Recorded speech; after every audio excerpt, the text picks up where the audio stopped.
we haven't got Hugh, unfortunately, so you've got the dubious pleasure of myself in the chair. So before proceeding today, I wish to remind everyone that the proceedings of today's meeting are being filmed for live and subsequent broadcast via the Council's internet site.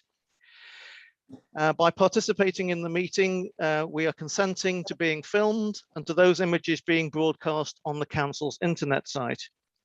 The images and sound recording may also be used for training purposes within the Council. I should also remind all present that I have the discretion to terminate or suspend the webcasting if, in my opinion, continuing to do so would prejudice the proceedings or that continued webcasting might infringe the rights of any individual. If we could just test that the interpretation is working before we start the meeting. Hello, good morning, everybody. Just that you can hear me speaking. I can see a thumbs up from Mark. Thank you. And yes, Julian, I can hear you. Yeah, yep. Excellent. Anybody got any problems? No. Okay, that's great.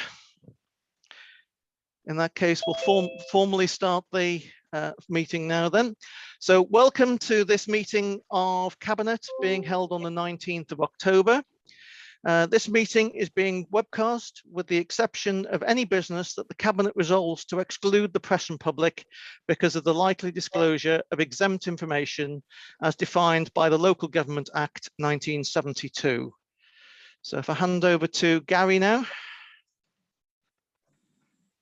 Thank you, Chair. In respect to declaration of interests, members will be aware of the requirement under the Council's Code of Conduct to declare any personal or prejudicial interest in respect of any business to be considered at today's meeting.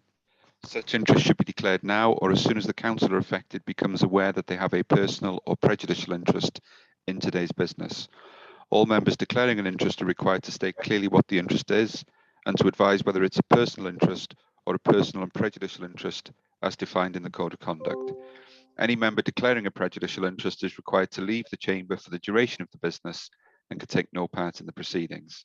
Members with a personal interest only may take part in the debate and any vote.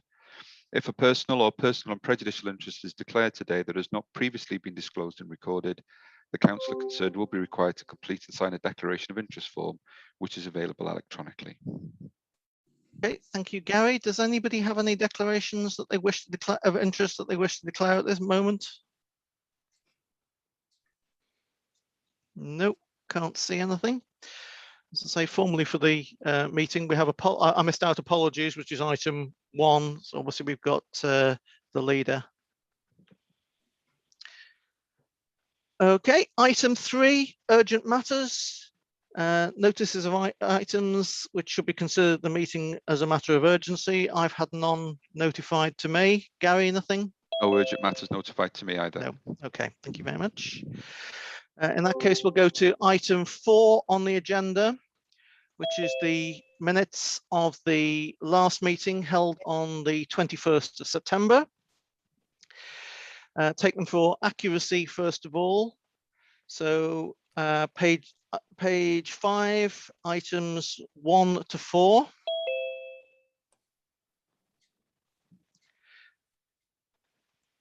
Page 6, items, the remainder of 4 and 5. And over the page to page 7, item 6. And over the page, item 7, page 8. And on page 9. Page 10, item 8. Item 9. And over the page to page 11. And to the top of page 12. Item 10. Item 11. And the top of page 13.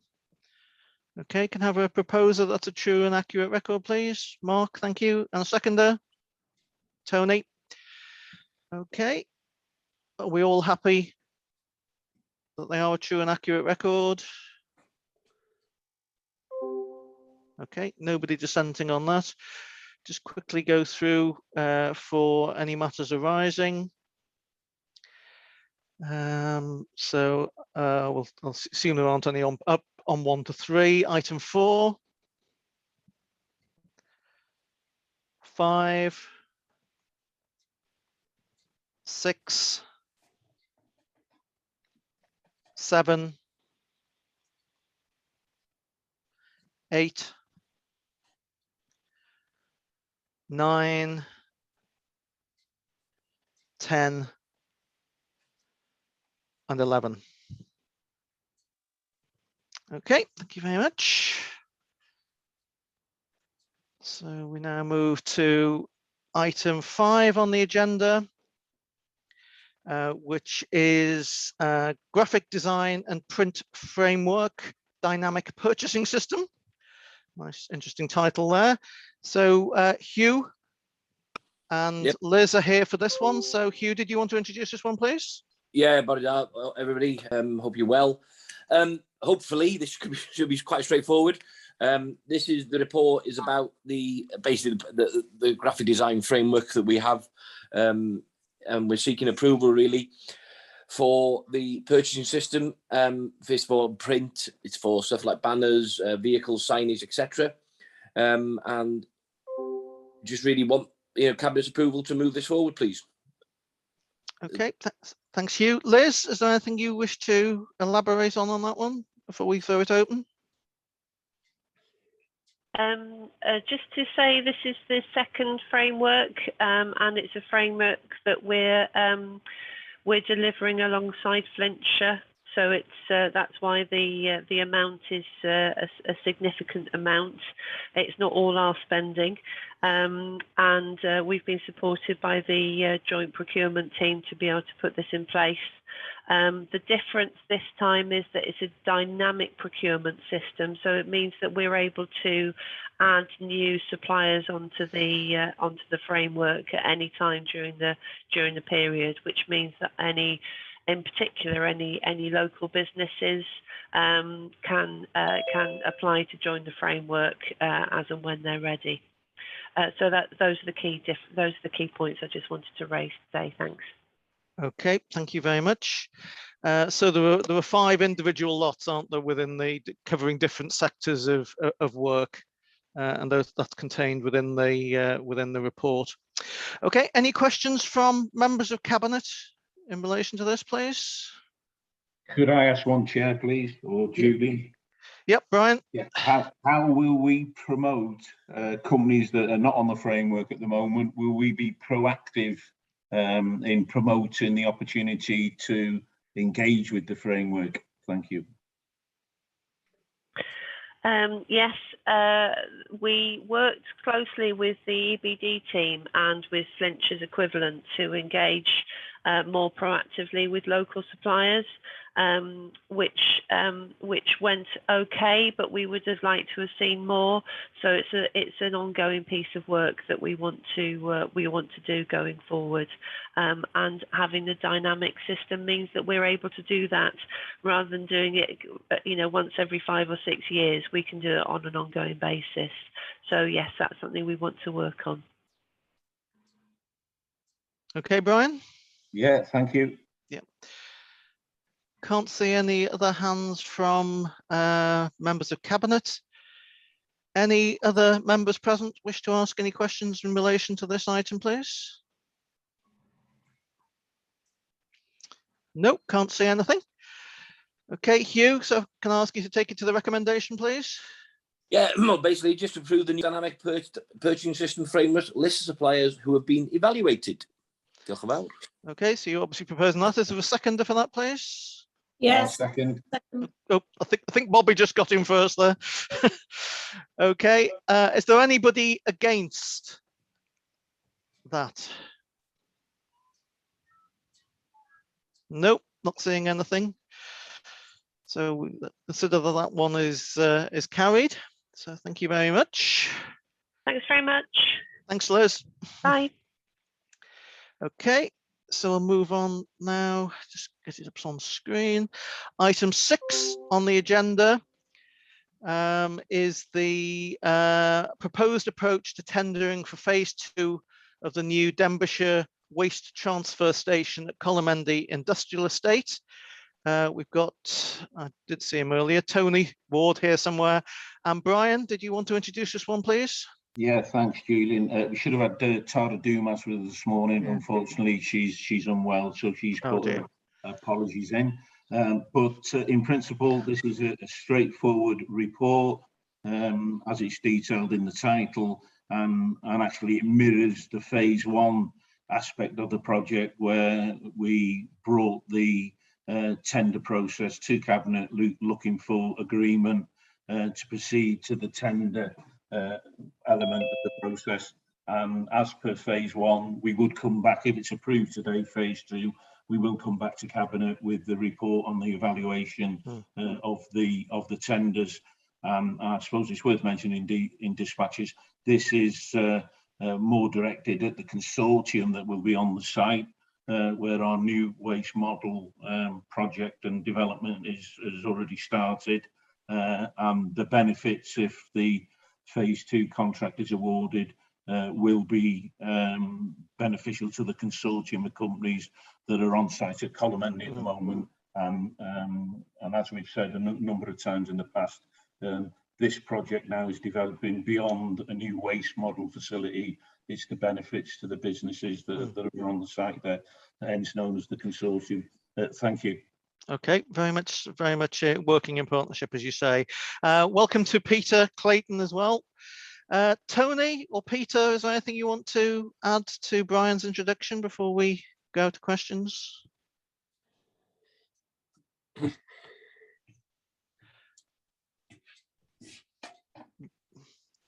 Tony, you're on mute. I'm glad it wasn't me that was the first one that did that. So. Sorry, is that Gary? I can see there. Sorry, there's something going wrong really quite strange with my camera, so I'm switching it back off. It seems to be showing half my head in a distorted way. So I'll switch that off. Nobody wants to see that. No, nothing really, Julian, else that I want to say. I mean, me and Peter are here to answer any questions on this report. I think or hope that it's a fairly straightforward report. It's just another part of the process in relation to the development of the new waste depot we need for the new service model. Obviously, the phase 1 contract, we came to Cabinet to ask for permission to go to tender. We brought the award report here to approve the tender, and we're going through the same process for this phase 2. Okay, thank you, Tony. Anything you wanted to add, Peter? No, I don't think so, no. No. Thank you. Okay, that's great. So if I can ask Cabinet members if they have any questions. Mark, you've got your hand up. Yeah, yeah, thank you, Chair. So really good report, so thanks for that.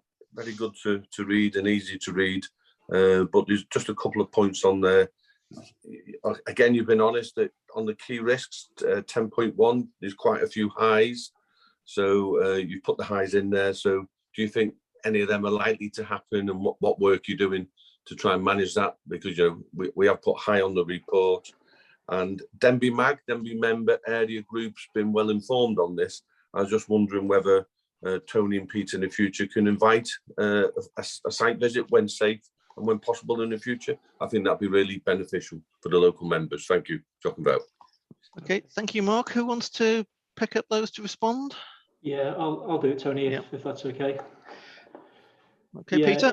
Yeah, in terms of obviously everyone's aware of sort of market pressures, inflation, material prices that are ongoing in the wider world. So potentially they'll have an impact on the tendered price that will be returned. We've tried to estimate the potential impact of that in the estimated value of this phase 2 tender return. But the honest answer is, until we get the tenders back, we won't know with any certainty what the figure will look like. We do have a decent risk and contingency pot in the depot budget to deal with any cost increases on phase 2, and I think at the moment it should be manageable. But as I say, there's some odd things going on in the world that we're not in control of, so we need to wait really and see what the tendered prices come back at. But we're just alerting you to the fact that that risk does exist in the market really. And in terms of The other risks, then we always put high risk about the financial suitability of people who tender, but there's always a financial check as part of the procurement process, the tendering process anyway, that we'll go through. So that should be covered off by that. We are confident that we will get tender responses to the tender, because there are people who are interested in doing the work for sure.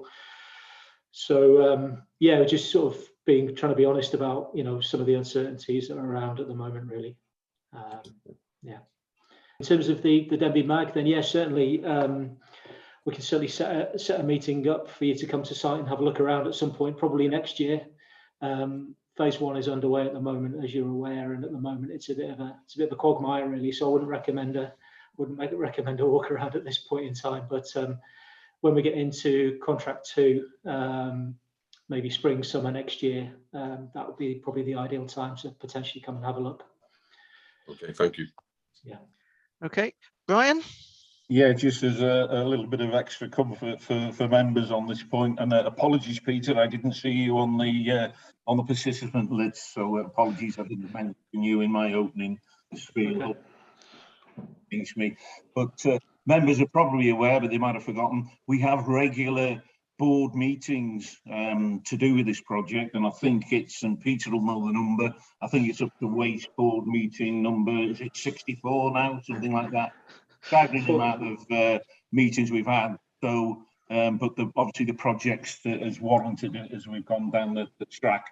But on the cost, it was brought up not many board meetings ago about the material costs.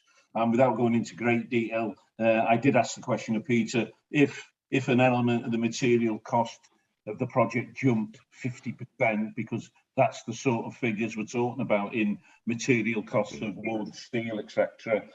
Peter, because he's always got the information at his fingertips, was able to say if the wood element or the steel element of the project jumped 50%, the tenders would still come within what the budgets are. And actually that's what happened with phase 1, because raw material prices were creeping up even at that stage. So where we've got to be cautious, there is a level of confidence that we're covered on that point, and hopefully that comes to pass. Thank you. Okay, thank you, Brian. Any other questions from members of Cabinet?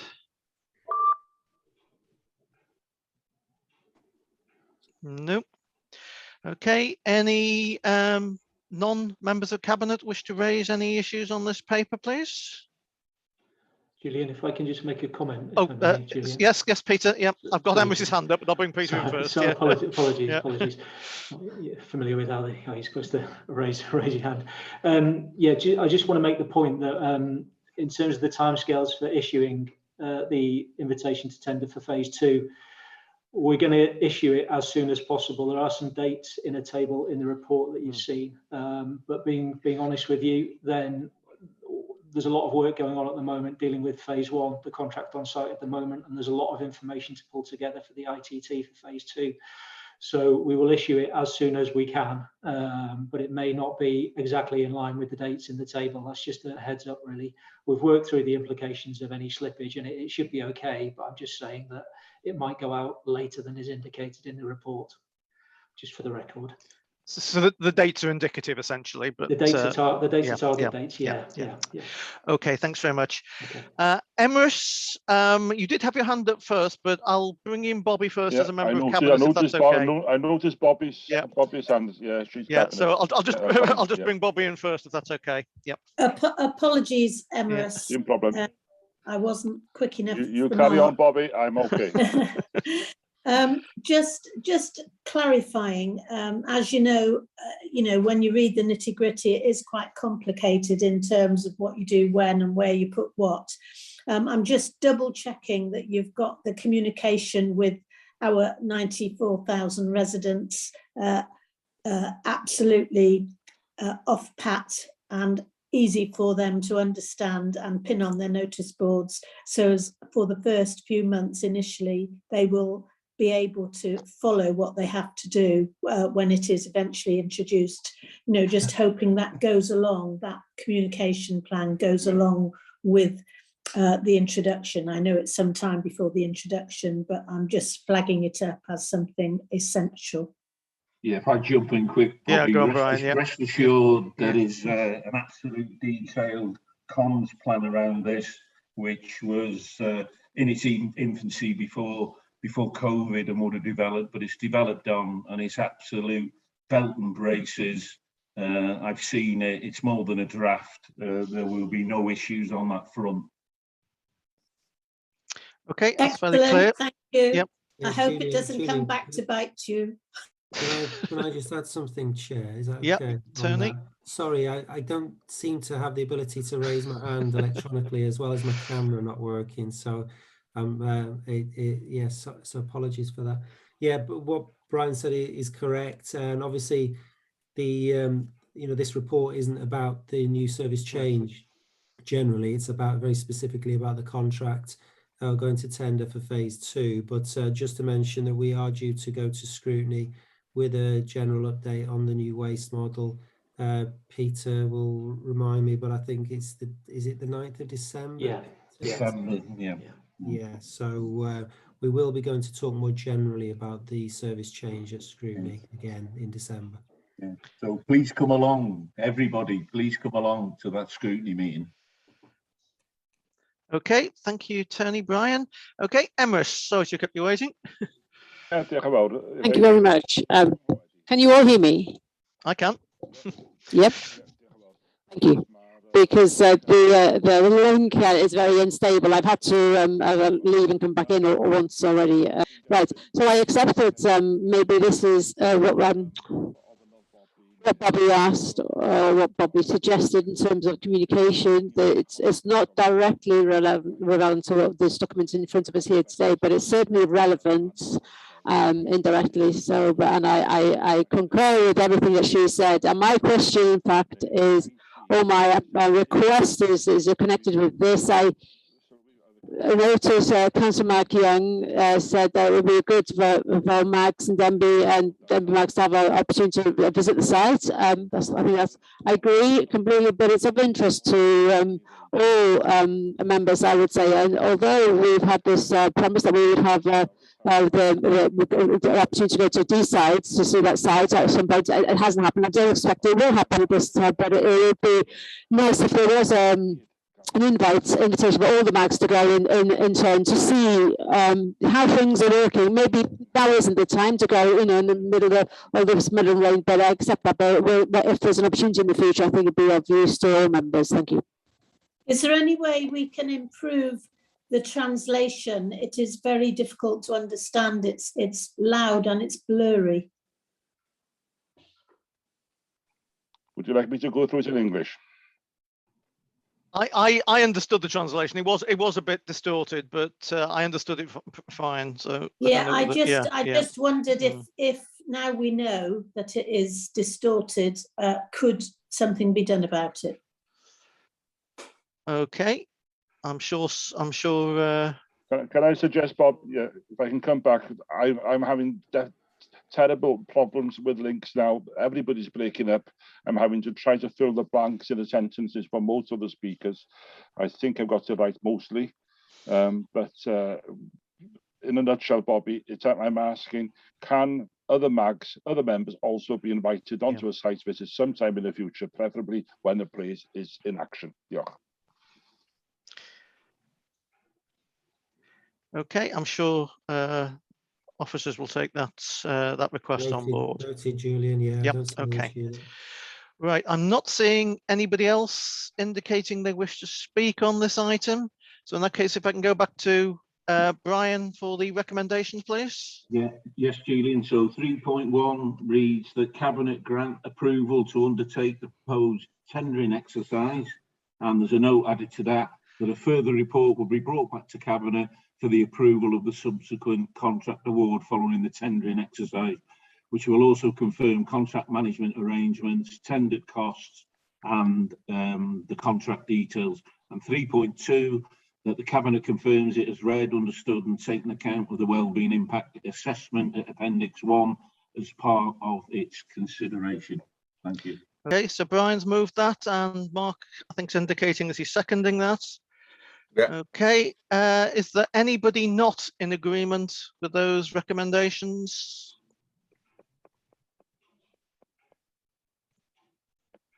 Nope. Okay, we'll take that. That is carried. Okay, bring the next one up. Right, item 7 on the agenda. Contract award and policy changes for a new contract to manage our household waste recycling centres.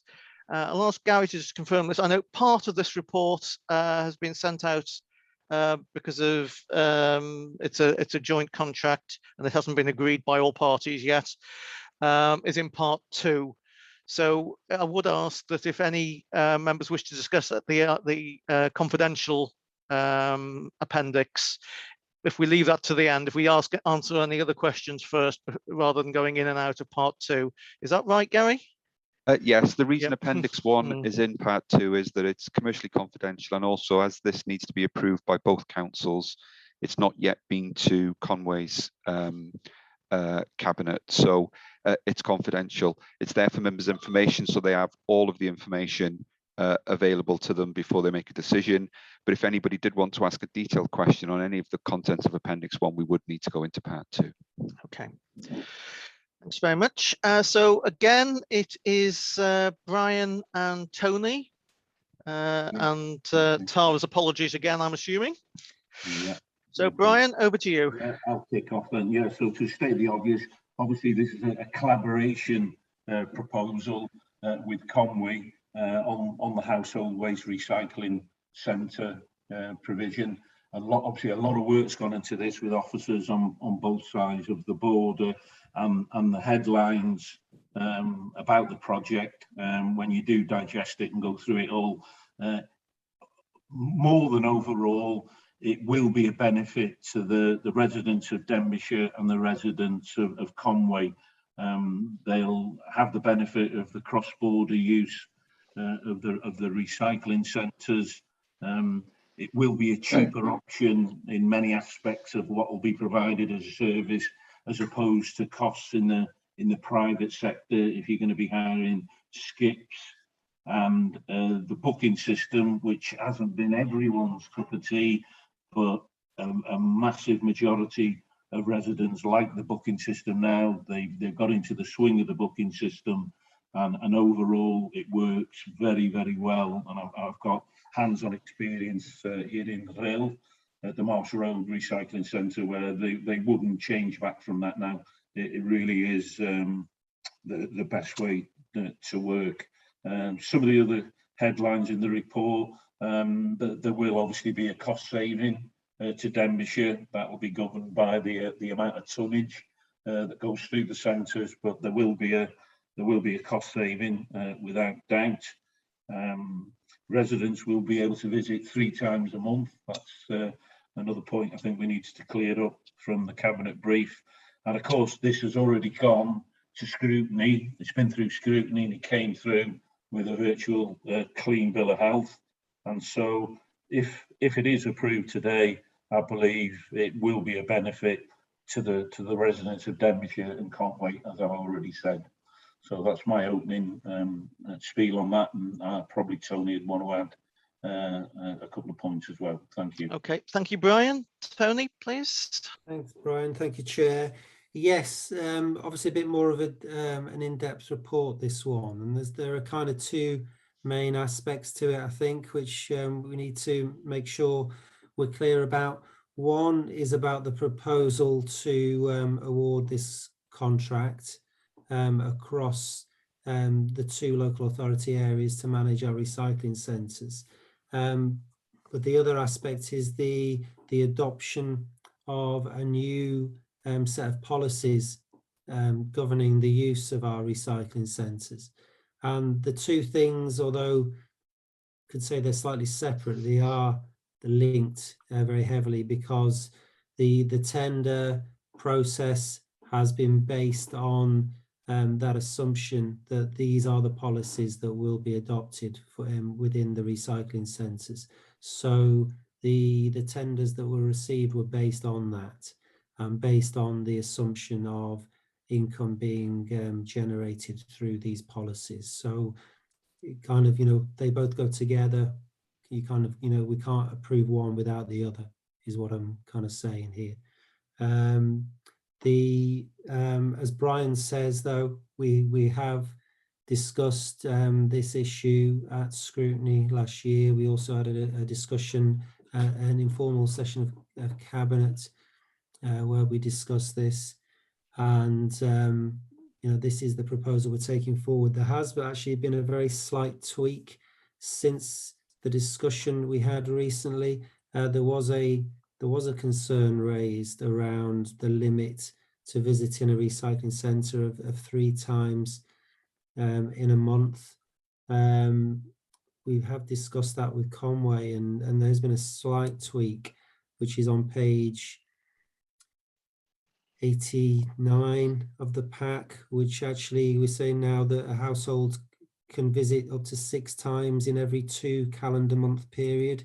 So it does give that added flexibility. If somebody has got a very intense kind of period where they do require to visit a recycling centre a number of times in a short space of time, for example, I don't know, if you're moving house or something like that. So we've listened to that concern, we've addressed it. We don't think anybody should really require visiting a recycling centre more than 6 times in a 2-month period.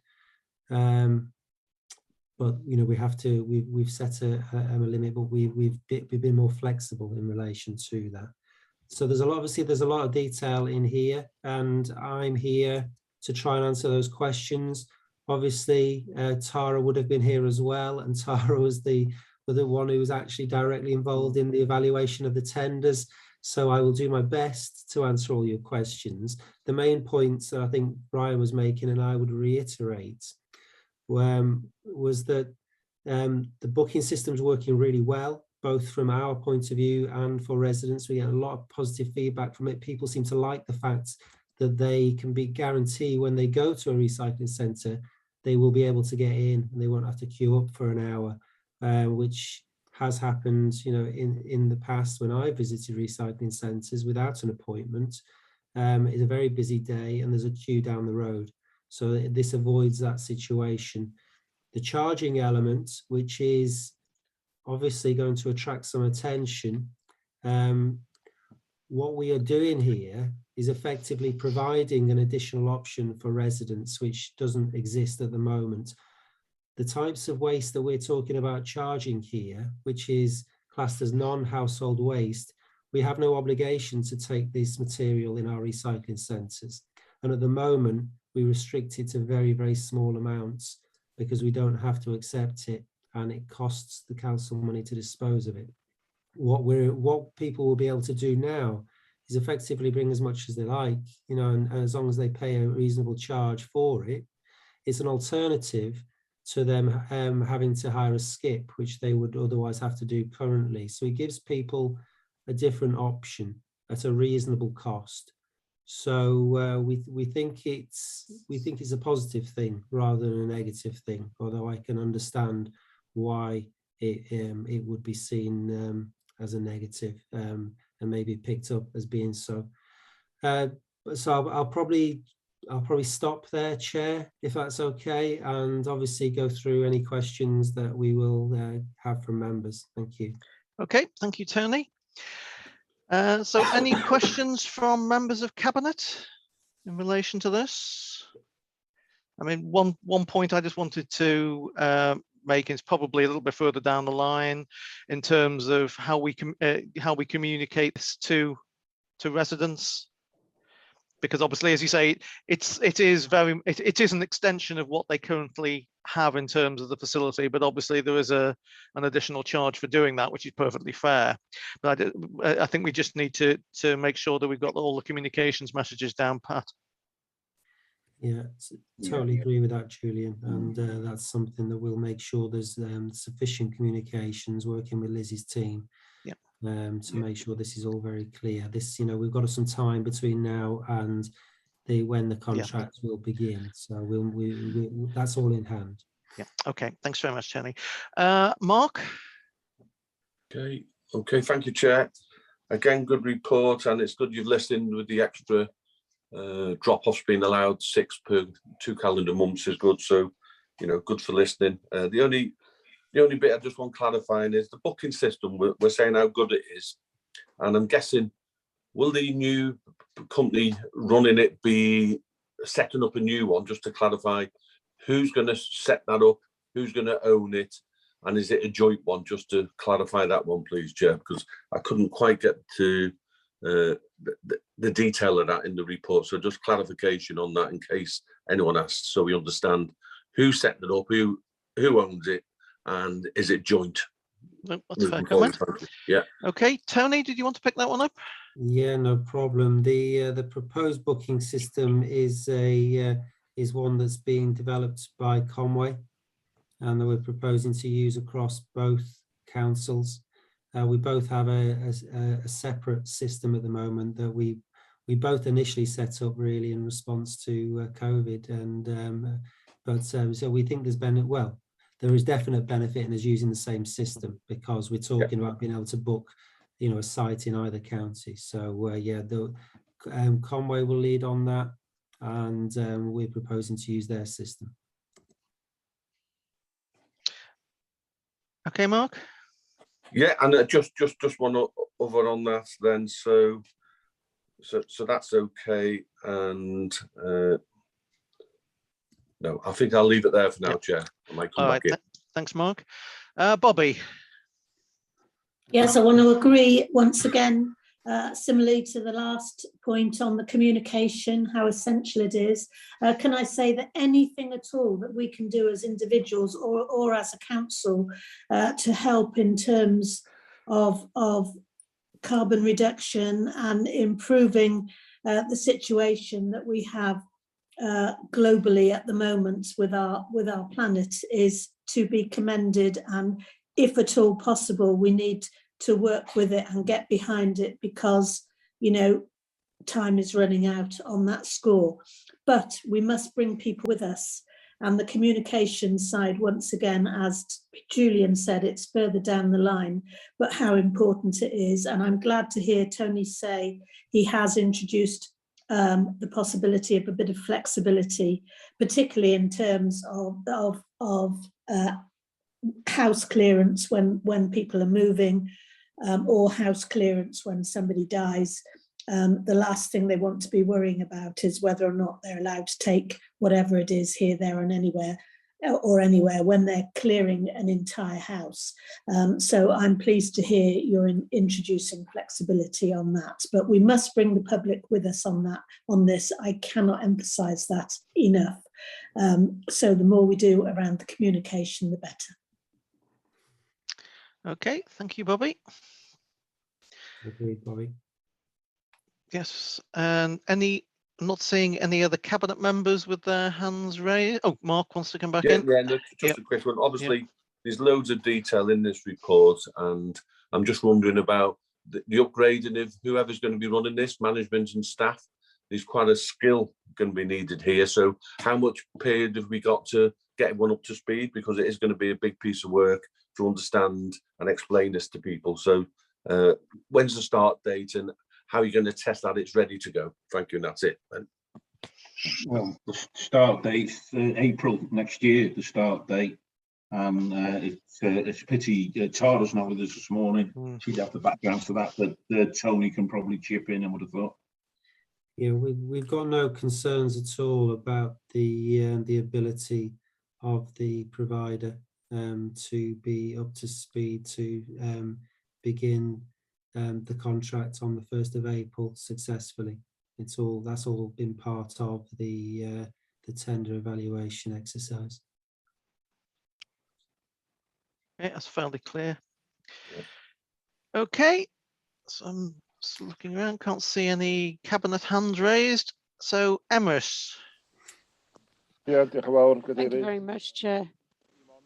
Just very quickly, agree about the communications element once again. The fact that users will have to pay for using some elements of the waste sites. Of course, it's going to raise hackles a number of residents. I could foresee a problem myself. I usually go there having down to Ruthin with a small trailer full of different items, but so I might have a few pieces of wood. I've never got a whole sack full of wood. A bit of wood will go in one place, and in one skip, and plastic in another skip. I'm not sure how much this charging element is going to actually work with that, because it could be very easily paying to get rid of cement, wood, bit of this, bit of that, a window, plastic window, PVC. I foresee that it could create some annoyance on some sites, and I hope that the workers on the sites will have received enough training and assistance to ensure that they don't have to deal with elements of less pleasurable elements that may arise when people visit. Okay, thank you, Emrys. Tony, did you want to pick that one up? Yeah, no problem, Chair. Yes, staff will be very well trained and able to deal with those issues, Chair. I don't know if it provides some kind of assurance, but I can speak from experience, having been as a Conway resident, where these charges already exist in their recycling centres, and when I visit there, the process works really well and it's really smooth. Even if you're not sure about what things are chargeable or how much you have of them, it works quite well. When you make an appointment, you have to kind of say what types of waste you plan to bring, just generally speaking, categories, ticking categories. And then when I go to the recycling centre, I'm met by somebody who has a look to see what I've got, and then they will advise as to anything that I would need to pay for to dispose of there, and how much that would be, and it works very smoothly. It's it's actually a really quite a good service, I have to say. Brian? Can I just very quick? Sorry, Emrys, yeah, very quickly come back on that. Can I just ask, just say, for example, now I've got a small trailer loaded with building materials, and I've got 3 bags of cement there. I understand now I'm going to pay for £2 per bag for the hardcore and rubble, okay? But amongst there as well, I've got 1 single fence post, which is neither here nor there, and that needs to go to the other skip. Will I be charged for that single fence post? It's a very, very detailed question. Yeah. Well, it just gives you a scenario of what could happen from anybody, really. Are you able to answer that one, Tony? Or would you need to go back to Emrys outside the meeting? I would need to go back to have a look, Chair, if I'm perfectly honest with you. So it's a very specific question. Yeah. I'm just looking at the practicality of it, that's all, Tony. I'm looking at the practicality of how it will work, and that's what's related to the question. Well, the practicality of how it would work, Chair, as I say, is that it would work really smoothly in practice at the recycling centre. That if the things that there would be a charge for, the staff there very clear about what needs to be charged for and what doesn't need to be charged for, and then that will be a conversation that takes place with the residents, and a decision can be made by the residents as to whether or not they wish to proceed, with leaving the waste there. So in practice it works very smoothly. It's all very clear, and the resident has an option. Okay, but if you want to take it offline, Emrys, with Tony, in terms of the specific detail. Well, yes, as I say, I'm a bit hesitant on how this is going to work, but yeah, you can sense that from the way I'm speaking, asking the questions. So, no, that's fair enough. Okay, Brian. Yeah, just want to make the obvious point. It's good discussion. I like the comments that have been made because it gives the officers now an opportunity to zone in, focus in on exactly this sort of conversation, and we can brush it up, speak with Conway. Nothing's insurmountable to work around it. It comes back to what's already been said. We've got roughly 6 months if we get a green tick in the box today. Yeah. The communication, absolute key on this, and I'm sure Mr. Ward and Todd Dumas, they are to grips with it. But further to these conversations this morning, we can polish it all up. Okay. Chair, I think the reality is that the things like fence posts, I think it was the example that Emma's used, they are chargeable items. So in 7.4 of the report on page 91 of the with the policies, it explains what charges will be applied, and under wood and timber, it says it applies to general construction waste such as timber doors, internal and external, wooden sheds, fence panels and posts. So I think that, that's the answer. That I know. It's that single post. Yeah. My point was that single post. Amongst all the rubble. Yeah. I don't think you want to pursue it here. I think it's something a conversation outside this meeting. Yeah. This is about the principle rather than today, rather than the detail of how something will be handled on site. Hugh.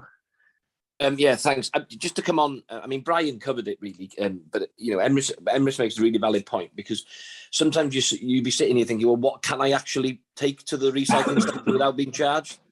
Maybe the question that we need to understand, because Emrys has given an example of a bag of cement and a post. It's something that most of our residents might want to do.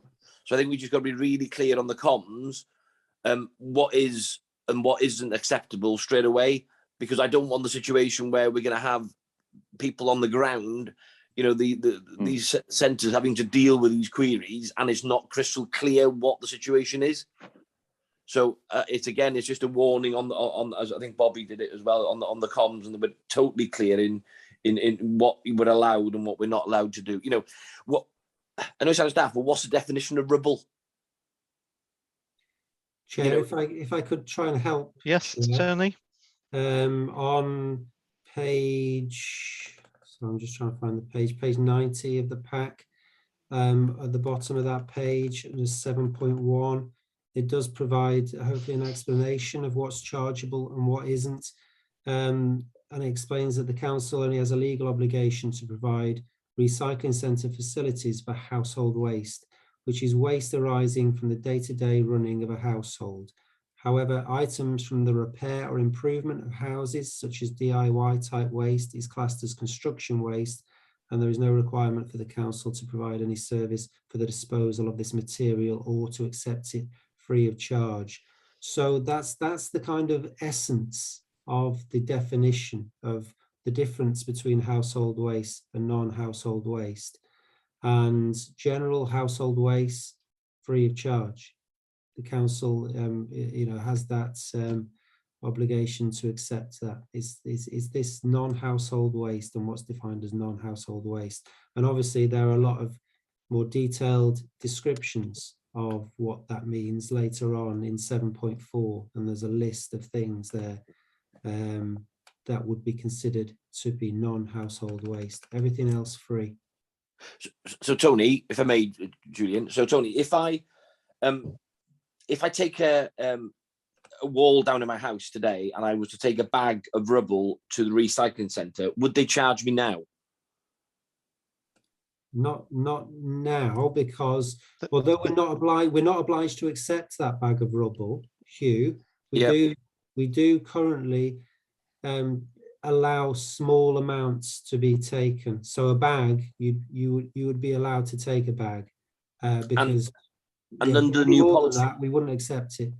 Under the new policy, would I be allowed to take a bag? Yes, you'd be able to take 10 bags, Hugh, if you want. But I'd have to pay for it. Yes. Or you could hire a skip. You could either hire a skip, or you could take as many bags as you like, and pay the small fee for it. So what I'm saying is then, effectively, it is a change in service that at the moment I can take one bag, but in the future I won't be able to take one bag. You can take one bag, although we're not obliged to take your one bag.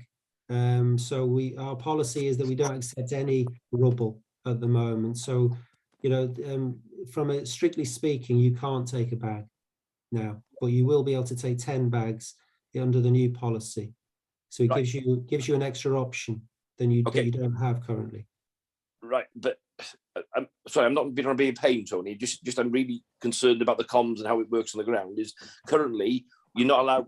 We don't need to accept rubble, but we will accept one bag. In the future, we will only charge for it. So it's actually potentially taking away a service, isn't it? Does that make sense? Well, yeah, I think we're expanding the service and the range of options available to people. I get the point you're making, Hugh. Yeah, I do. I'm just worried about the communication. That's all. I suppose the issue is that if we actually enforce the rules as they stand at the moment, you wouldn't be able to take your bag. It's because we're allowing a little bit of flexibility because it's only a very small amount at present.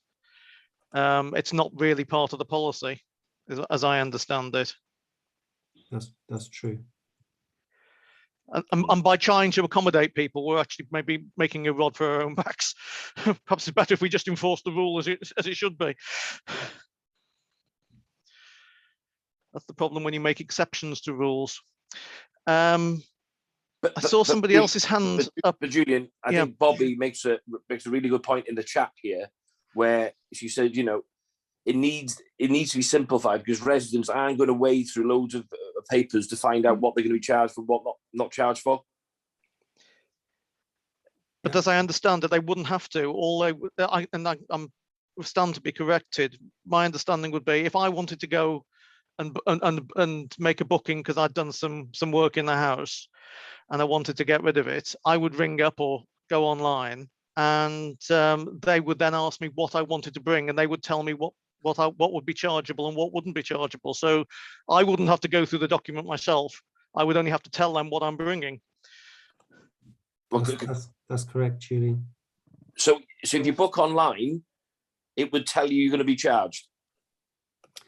If you book online, yeah, it will be clear what categories of waste will be chargeable and which are not. And then when you get, well, it's only really when you get to the site that you know the operative will be able to confirm, you know, how many things have you got? What have you got? You've got 4 bags of rubble, so that's going to be X, and yeah, it'll be confirmed on site. But yeah, it'll be really clear what things will be chargeable and which things are not. Yeah, I think it's, you know, and the comms that we will do between now and then will make it very clear what things are chargeable for and which things are not. I think, you know, I don't see that we will have too much problem getting that across, because it's if you simplify the message within the report, the information here, it's quite straightforward. It's very specific categories of waste. Okay, Bobby? Yeah, just to come in on it again, I mean, not only are we councillors, and some of us like me have been a councillor for longer than I care to remember, but we're cabinet members and we're asking questions which are very, very basic because we're not quite sure. So I am a little bit nervous of your confidence, Tony, in saying that everybody will understand, it will be very clear and nobody will have a problem. You know, it sounds as if I already have a problem, and I have been through it quite a bit to see what is and isn't allowed or tried to. And, you know, if I'm finding, you know, I am 120% behind recycling. Nobody could be more, you know, wanting to be green than me. But if I'm having trouble understanding, I worry about the residents across Denbighshire, as I said in the previous, you know, item on the agenda. You know, I do worry about people's understanding. I take on board that you say it's going to be fine and everybody will understand, and I hope against hope that you are right, but I am still worried until it happens and it goes out smoothly and everybody understands, and nobody sort of nabs me in Tesco or other supermarkets are available, you know, and says, what the heck is going on? That then fine, I'll breathe a sigh of relief. So you know, for now, fingers crossed, I'll just take on board what you say and hope it's right. Yeah, I don't want to put words in Tony's mouth, but I think probably maybe his confidence is based on the fact that Conway residents are already using the system, presumably without too much issue. And therefore, if Conway residents are able to do it, I assume Denbighshire residents will be able to do it as well. That's Brian? part of it, Julian. Yeah. And I said the other thing I would just go back and say is that, you know, I think it's quite clear what the types of waste are that we will charge for. 7.4 is construction and demolition waste, in brackets soil, rubble and DIY waste, plasterboard, asbestos, wooden timber, tyres and gas bottles. It's quite a specific list of things, and you know, I think it's quite clear. That's my view, and I think we're able to communicate that in a clear way to residents. And of course, the vast majority of residents are probably never going to use any of those things. Brian? Yeah, just I think we're basing this on a little bit more than sort of fingers crossed. And perhaps what I'm saying is because I've lived with it closer as the lead member. But if you're going online to book on a form and you're ticking against tyres, and you'll know you're paying for that, won't you? So I've already said it. I'll say it again. I've picked up from this session today, the communication has got to be rock solid on this, absolutely rock solid. And I've got every confidence that Tony and the team will do that. And as you already said, Julian, Conway are already operating it. And all we need to make sure is any little teething problems are dealt with in a reasonable way, a win-win way.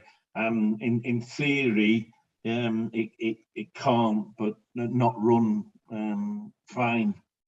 Yeah, in theory, yeah. But there could be the point Emrys made about turning up with a bag of rubble and a wooden post. But I think Tony has answered that to a great degree.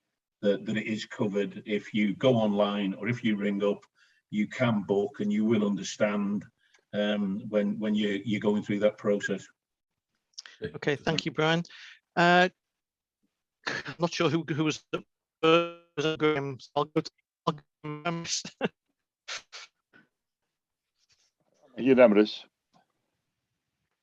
Yep. Okay. Yes. Yes. Okay. Yeah. But as I say, my concern is Denbighshire will be asking residents to part with money which in the past they haven't had to part with that same money for doing the same task. And there's an element of custom and practice involved here as well, at least 5 years since this term of the council and before then as well. And this is the challenge that our operatives on site will have to face as and when. If I go to a shop and I'm not happy with the services I'm getting there, I can ask to speak to the manager who's probably upstairs. I can do the same on the civic amenity sites. That's just not as easy. So I leave it there. I've got my trepidations, as you know. Thank you. Okay, I think we've given this a pretty good thrash. Tony and then Graham, and then we'll bring this to a conclusion. Apologies again for not raising my hand. It's okay. Just to go back on that, I mean, we're not actually asking people to part with money for something that we've previously allowed them to do for free. That's kind of the part of the point here. We're allowing people to bring materials in future that they currently would not be able to bring to the recycling centres. The only other way they would be able to relieve themselves of this waste currently in these quantities would be to hire a skip or to pay a licensed waste operative company to remove it for them. So they would have to pay for it in that way anyway. So I just wanted to highlight that again. Yeah. Okay, thank you, Tony. And finally, Speaker Graham. Thank you, Chair. I mean, good discussion. I think members are right in terms of implementing any kind of change or something new will raise issues. and that members are right to be concerned and to ensure that the impact on residents as a result of that change is understood. And I think that discussion has helped frame some of those concerns and issues. And Tony and lead member Brian Jones have provided pretty strong, robust answers, I think. Obviously, good communication will be important in getting the message over when we make this sort of change or any type of change. And again, I think this discussion will have helped Tony and Brian in that regard. And I've picked up on some of those issues as well to make sure that we'll, in terms of good communication around the change. What's already been said is that the neighbouring authority have already implemented these changes some time ago. That didn't cause any major upset or concerns there. But of course, we can also have the advantage of, in terms of following them, is learn some of the lessons that that happened there, and make sure we implement those as part of that communications and implementation plan. And I know Tony and lead member Councillor Brian Jones has that in hand as well. So I think it's a good debate, but hopefully we can move forward with the recommendations. Thank you, Chair. Thank you very much. Okay, thank you, Graham. Right, so if I can go to Brian now for the recommendations, and there are a number of them. Yeah, I think on this occasion, Chair, I'll read them all because it is a. I think it probably is a good idea, yeah. It's an important subject. So 3.1, the Cabinet authorises the awarding of the contract to the preferred bidder identified in the joint procurement tender evaluation report, Appendix 1, having demonstrated that they have submitted the most economical, advantageous tender, and noting that the contract will be awarded by Conway Council as the lead authority. 3.2 is that members confirm they have read, understood and taken account of the updated wellbeing assessment Appendix 4 as part of its consideration, and note that this will be updated upon contract award. 3.3, that the joint HRC policy with Conway at Appendix 2 be adopted from the contract commencement date, which will be April the 1st next year. 3.4, that the DIY construction waste charges at Appendix 3 be formally adopted from the contract commencement date. 3.5, that the joint HRC booking system under in-house development at Conway Council be adopted permanently. 3.6, that a report is taken back to partnership scrutiny to review the first year of the new contract operation. And finally, 3.7, Cabinet note that the agreement between Conway and Denbighshire needs to be agreed, and request that the service is supported by legal services to prepare this agreement. Thank you, Chair. Okay, thank you, Brian. That's Brian's proposed. Is there a seconder for that? Tony, I think, yes, Tony, you were seconding that. Are you happy for us to take those all on block? Okay, nobody saying anything else. Is there anybody that is against those recommendations, please?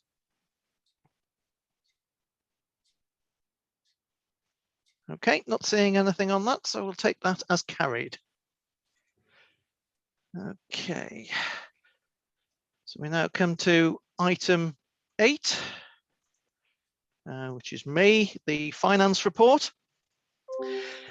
My usual monthly update. There's not been a significant amount of movement since last month's report.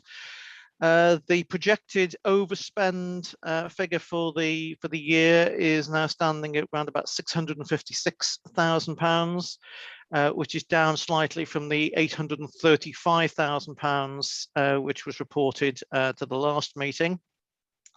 Appendix 2 to the report gives details of movement broken down by service, and the main cause of the reduction in this month's projected overspend figure relates to the Education and Children's Services service, and it's down to a reduction in some of the specialist placement costs, which haven't been required for as long as had been anticipated. In terms of the Welsh Government COVID funding claims, We've submitted for April to July claims for around about £3.4 million. And also against the loss of income for Q1 of £1.9 million. We will be anticipating that certainly in terms of the loss of income as services reopen to a greater extent, that claim will drop off quite considerably as we progress through the year. In terms of corporate budgets, those are still projecting a break-even position. There are the usual areas of concern in terms of council tax collection, take-up of council tax reduction scheme, and the final pay awards. But currently, we think within the existing budgets we can probably handle those. In terms of the schools budgets, there is now a credit balance projected at 3.8 million, which is down by about 1.8 million from what we started the financial year with.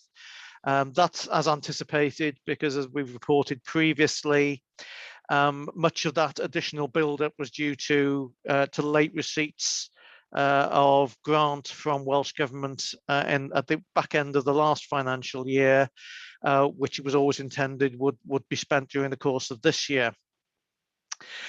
In terms of the major capital plan projections, not too much to update from what was reported last month. You'll see the detail on broken down on each of the schemes in the relevant appendix.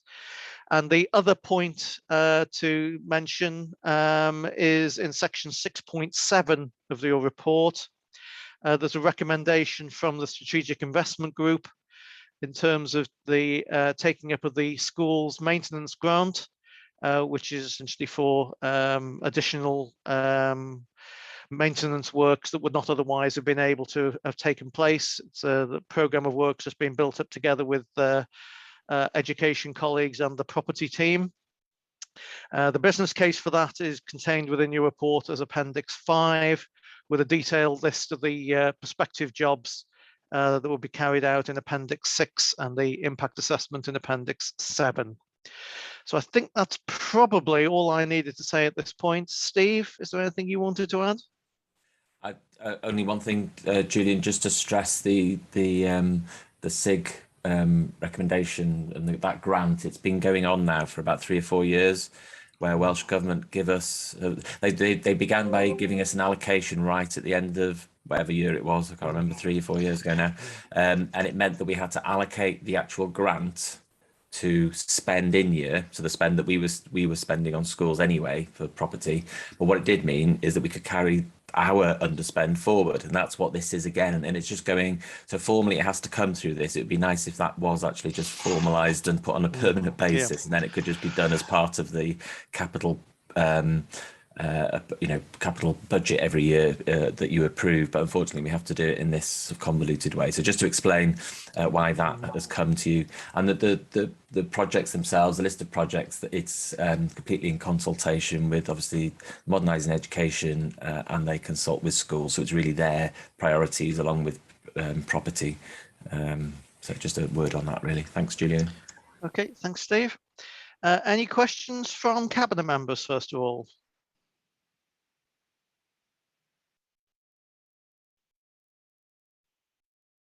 Nope, see anything? Now Emrys has left. I can't actually see there are any non-cabinet members on my screen. Oh yes, Reese is here, sorry, yeah. Okay, any questions from anybody? No, in that case, I'll shut up and get on with the recommendation. So recommendation 3.1 is the members note the budget set for 21-22 and progress against the agreed strategy. 3.2, the members approve the recommended use of the school's maintenance grant. Julian. Oh. You're a bit wobbly. It's probably your end rather than mine, I've been advised by IT, but I'll take my camera off anyway, just to be on the safe side. 3.2, that members approve the recommended use of the school's maintenance grant which has been awarded to the council by the Welsh Government as recommended by the Strategic Investment Group and detailed in this report under sections 6.7 and appendices 5, 6 and 7. I'd move that. Is there a seconder? Well, I'll second that. Okay, thanks, Brian. Is there anybody not in agreement with those recommendations? No. Okay, that's carried. Which then just takes us to item 9, which is the Cabinet Forward Work Plan. So over to you, Gary.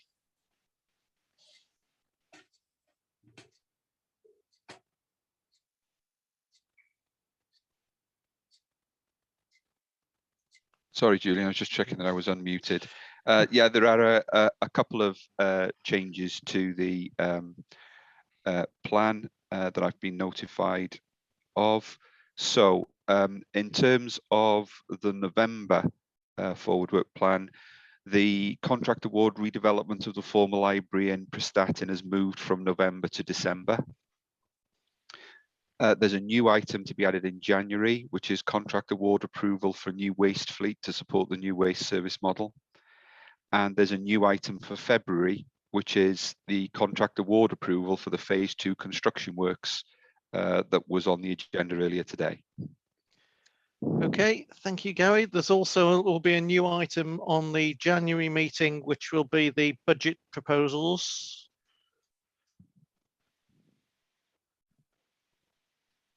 Is there anything else that anybody wishes to raise on the forward work plan?